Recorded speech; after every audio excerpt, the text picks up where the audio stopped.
Pulka town in Goza local government area witnessed a significant moment of relief as the governor of Borno State facilitated the distribution of grains donated by the Nigerian federal government to 10,000 families. The aid is part of ongoing efforts to bolster resettlement initiatives and provide relief to vulnerable communities affected by conflict. Our correspondent, Umaru Kirawa, tells us more.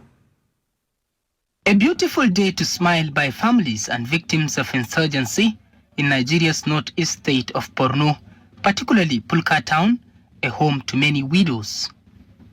Bags of assorted emergency food items, including maize, millet and sorghum, being presented to them by the state government.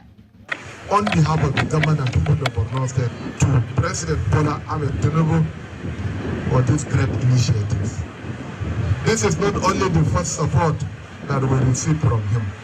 We have received similar support from the President of the Federal Republic of Nigeria in terms of food and non-food items. Even in terms of financial support, states do receive some financial support from the federal government, and I want to acknowledge this support. The government says it is mitigating the impact of food insecurity and ensuring the well-being of its citizens during challenging times. The rural dwellers were encouraged to embrace farming as a sustainable way forward. Civilian jet duk zan ba su kan aiki lokacin noma da safe su fita. Su go su sai a baki gwanaki gaba da gwanaki su gan ko wani yana zuwa ko baya zuwa. We want to convey our appreciation to the federal government under the leadership of our amiable president, ever conscious president, the target president, and the only president that takes painful decisions for the development of the country, distinguished Senator Bola Ahmed Tinubu. Governor Zulum also supervised the distribution of cash assistance and wrappers to vulnerable women and widows in Pulka town, provided by the state government. We are also providing 10,000 naira each to about 22,000 women in Pulka, Warabe, Ngoshe, and Kirawa communities of Goza local government areas, and Erafa. This is coming from the government of Borno State.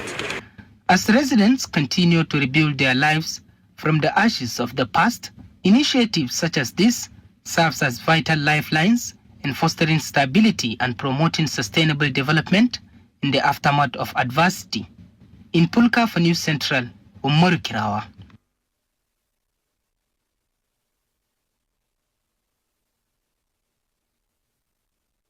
Nigeria's former president, Goodluck Jonathan, has called on the judiciary to be more objective, shun corruption and other matters capable of undermining better justice delivery system in the country.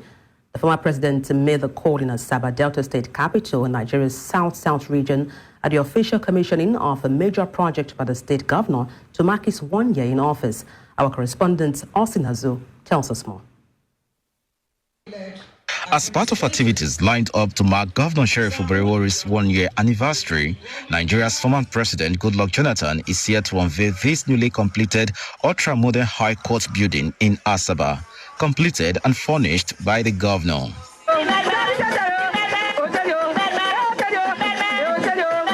In his remarks, Goodluck, who recounted his mission to South Africa for the just concluded presidential election, wants Nigeria's judicial system to be firm and swift in dispensing justice, especially after election. The former president also recalled how slow pace of justice almost distracted his administration, but advocated a better working environment for the judiciary to enhance optimal performances. In some cases, when people take over power, they tend to abandon projects initiated by the previous government. And when you do that, you push the state backward because public funds were invested in those projects. And it's better, yes, you can audit the project. If there are some of personal interest to the previous administration, you can suspend them a little. But there are some that are very fundamental to the growth and development of the state. And we expect anybody who takes over government to to continue. Earlier, Governor Borno said the completion of the High Court building was in line with his commitment to the completion of projects inherited from previous administrations. Borno said he was motivated to complete the projects because the judiciary was the only arm of government without a befitting structure for its operation. The implication going forward is that the cause of justice will now be better served for the greater good of all. As a government, we have taken steps to further ensure that our judges and associated staff not only operate in a conducive and enabling environment, but as also provided with the necessary tools that complement the functionality and prestige of their offices. The High Court building consists of 5 floors, 6 courtrooms, 6 conference halls, 6 witness waiting rooms, 6 holding cells, 6 secretariat offices, 2 general conference halls, a ceremonial hall, multi-purpose hall, lawyers' lounge, judges' lounge, VIP lounge, and a library, among others. High points of the event was the presentation of 20 Toyota Prado sports utility vehicles to judges in the state. In Asaba, for News Central, Austin Azu. Coming up,